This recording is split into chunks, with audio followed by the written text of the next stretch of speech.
देखिए, mutual fund investment की अगर बात की जाए तो ये बहुत ही अच्छा इन्वेस्टमेंट माना जाता है। कई एंगल से इसे लोग अच्छा समझते हैं। जैसे अगर आपको लॉन्ग टर्म में वेल्थ क्रिएशन करना है, ये बात मैंने कल की वीडियो में भी कहा था, फिर भी उसके लिए भी यानी लॉन्ग टर्म में अगर आपको वेल्थ क्रिएशन करना है उसके लिए भी म्यूचुअल फंड बहुत ही अच्छा जरिया बन जाता है। दूसरे किसी मकसद से आप पैसे इकट्ठा करना चाहते हैं या बहुत बड़ा कॉर्पस तैयार करना चाहते हैं, उसके लिए भी म्यूचुअल फंड एक बेस्ट इन्वेस्टमेंट ऑप्शन साबित होता है। लेकिन यहाँ पर ज़रूरत होती है बहुत ही सोच समझदारी के साथ, बहुत ही स्मार्टली निवेश करने की।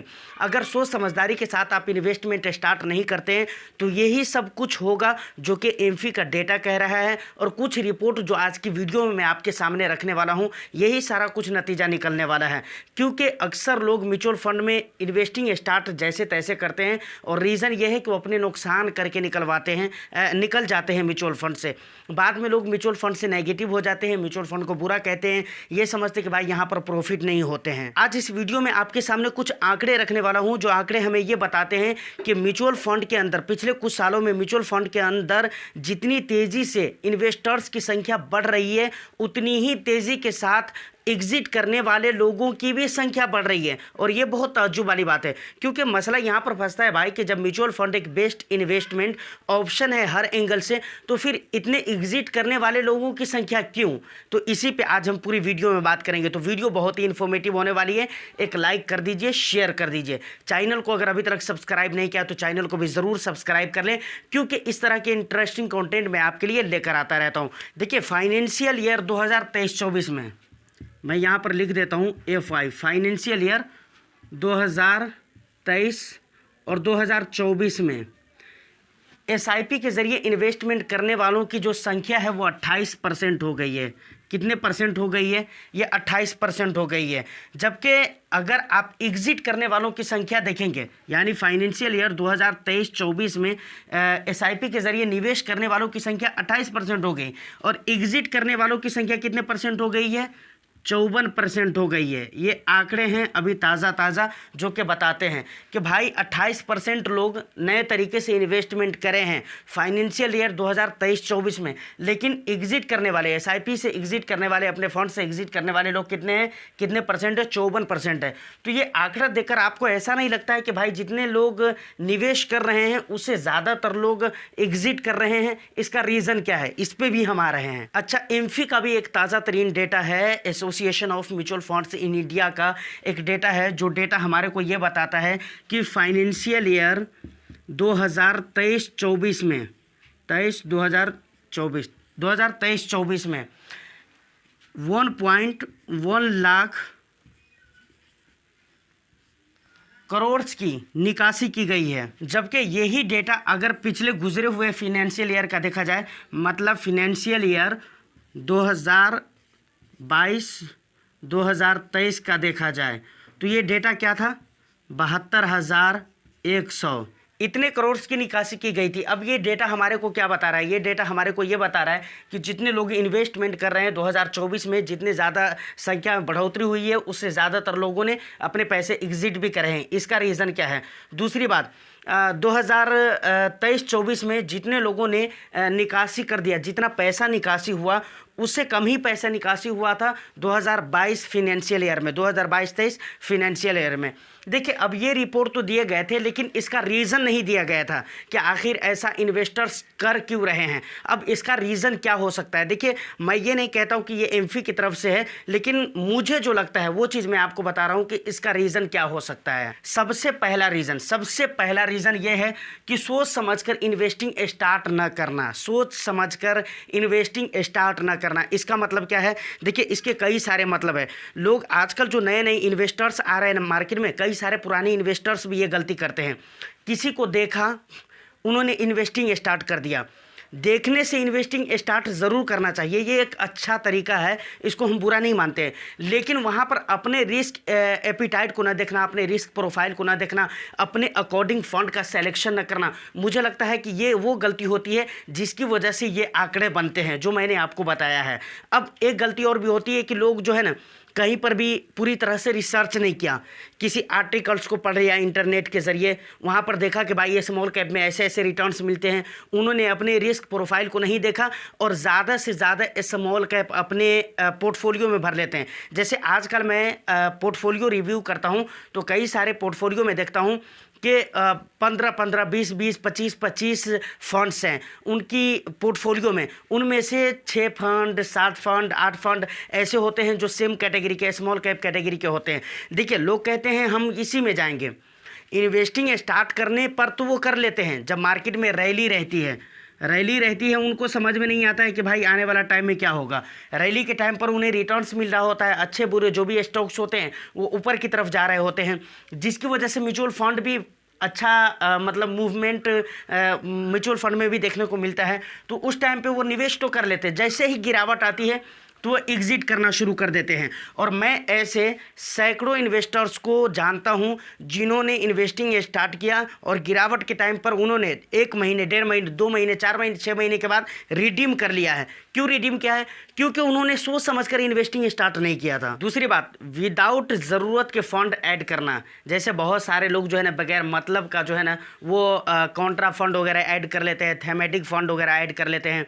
मैं आपको ये कहता हूँ कि अगर आप बहुत ही लंबे समय के लिए जा रहे हैं या फिर वेल्थ क्रिएशन मकसद है, जो कुछ भी आपका मकसद है, क्या ज़रूरत है कॉन्ट्रा फंड ऐड करने की, क्या ज़रूरत है बहुत ज़्यादा फंड ऐड करने की? इसको सुधारने का एक ही तरीका है।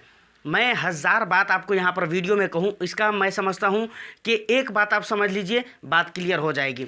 बात क्या आपको समझनी है कि जब भी आप फंड का सेलेक्शन करते हैं तो फंड का सेलेक्शन आप सोच समझ कर लीजिए, आपकी कहानी हिट होनी है, ये बात तय है। अगर आप फंड का सिलेक्शन अच्छे से नहीं करते हैं तो यकीनन आपको दिक्कत होगी, परेशानी होगी। फंड के सिलेक्शन में क्या क्या बातें ख्याल में रखनी है। अगर 7 साल से ऊपर के लिए आप इन्वेस्टमेंट कर रहे हैं तो मुझे नहीं लगता है कि वहाँ पर आपको सेक्टरल फंड रखना चाहिए।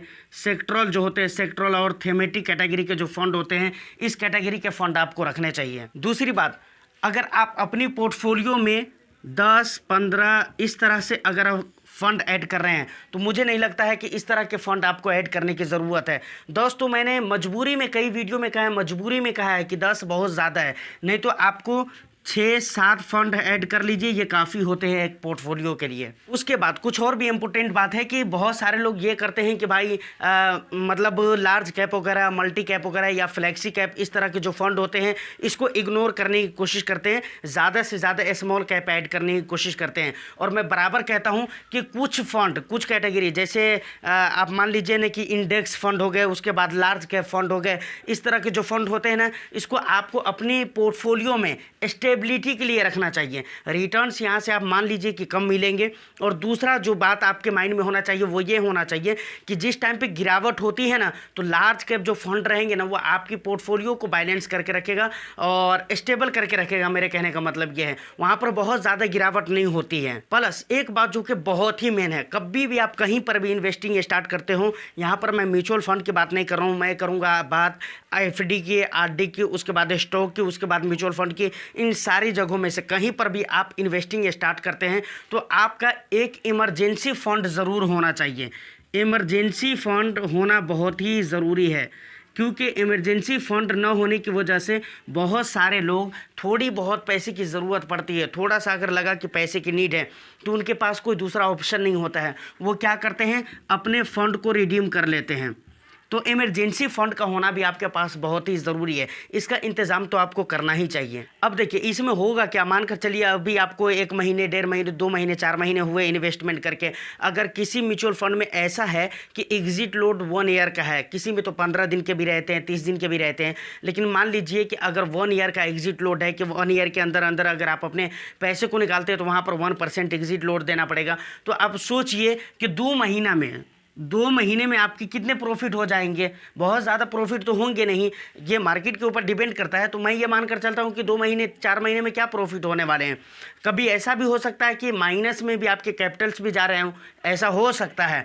तो मैं यहाँ पर ये कहता हूँ कि भाई 2 महीने में अगर आप एग्जिट कर लेंगे तो वहाँ पर 1% एग्जिट लोड तो आपको लग ही जाएगा ना, क्या फ़ायदा होगा। चलिए टैक्स की हम बात नहीं करते, वो कैपिटल गेन्स के ऊपर होता है, लेकिन एग्जिट लोड तो आपको लगेंगे ही लगेंगे ना। तो फाइनली अगर आप चाहते हैं म्यूचुअल फंड इन्वेस्टिंग से फ़ायदा उठाएं, म्यूचुअल फंड से आपको अच्छा कॉर्पस तैयार होना चाहिए, तो सोच समझ कर आप फंड का सिलेक्शन करें। देखिए अब एक चीज़ मुझे लगता है कि ज़रूर आपको बताना चाहिए, ये बात मुझे याद आ गई तो मैं बता देता हूँ। देखिए आजकल हो क्या रहा है, लोग इक्विटी में ही निवेश कर रहे हैं। डेट म्यूचुअल फंड का बिल्कुल नामो निशान ही, मतलब ऐसा लगता है कि इन्वेस्टर्स ने भुला दिया है। डेट म्यूचुअल फंड के बारे में कोई पूछते ही नहीं है, उस पर अगर वीडियो बनाई तो वो भी नहीं देखना चाहते हैं, किसी तरह का कोई सवाल भी नहीं आता। मेरे पास खुद कई महीनों से मुझे लगता है कि डेट म्यूचुअल फंड के बारे में नहीं पूछा गया है, और ये चीज़ जबकि नहीं होना चाहिए। आपको अपनी पोर्टफोलियो को बैलेंस करके रखना चाहिए, उसमें हर तरीके के फ़ंड रखिए, ऐसा बनाकर रखिए कि वहाँ पर मुश्किल तरीन, देखिए अच्छे टाइम के लिए पोर्टफोलियो मेरे ख्याल से नहीं बनाया जाता है, अच्छे टाइम पे तो आपको रिटर्न्स मिलते ही हैं। मुझे लगता है कि पोर्टफोलियो बनाते वक्त बुरे समय को सोचकर आपको पोर्टफोलियो बनाना चाहिए। अच्छे टाइम पे तो आपको रिटर्न्स मिलेंगे, आप टिके रहेंगे, लेकिन बुरे टाइम पर जब मार्केट में गिरावट हो, जब इक्विटी मार्केट गिरने लगे, उस टाइम पर आपकी पोर्टफोलियो कितना वोलेटाइल होना चाहिए, इस बात को ख़ास तौर से ध्यान में रखना चाहिए, जो कि बहुत ही इंपॉर्टेंट है। और डेट फंड वगैरह का भी आप यूज़ करिए, मुझे लगता है कि ज़रूर इसमें इन्वेस्टमेंट करना चाहिए, वो भी अच्छे इन्वेस्टमेंट होते हैं। तो फाइनली उम्मीद करता हूँ कि ये वीडियो आपको अच्छी लगी हो, तो एक लाइक ज़रूर कर दीजिए, शेयर कर दीजिए। चैनल को अगर अभी तक सब्सक्राइब नहीं किया है तो चैनल को भी ज़रूर सब्सक्राइब कर लें। मैं फिर मिलता हूँ किसी नेक्स्ट एंड इंटरेस्टिंग वीडियो में, जब तक के लिए ऑल द बेस्ट। डिस्क्रिप्शन में आपको लिंक मिल जाएगा इंस्टा का, वहाँ पर भी आप हमें मैसेज कर सकते हैं। कुछ सवाल हो तो कमेंट सेक्शन में बता सकते हैं। All the best.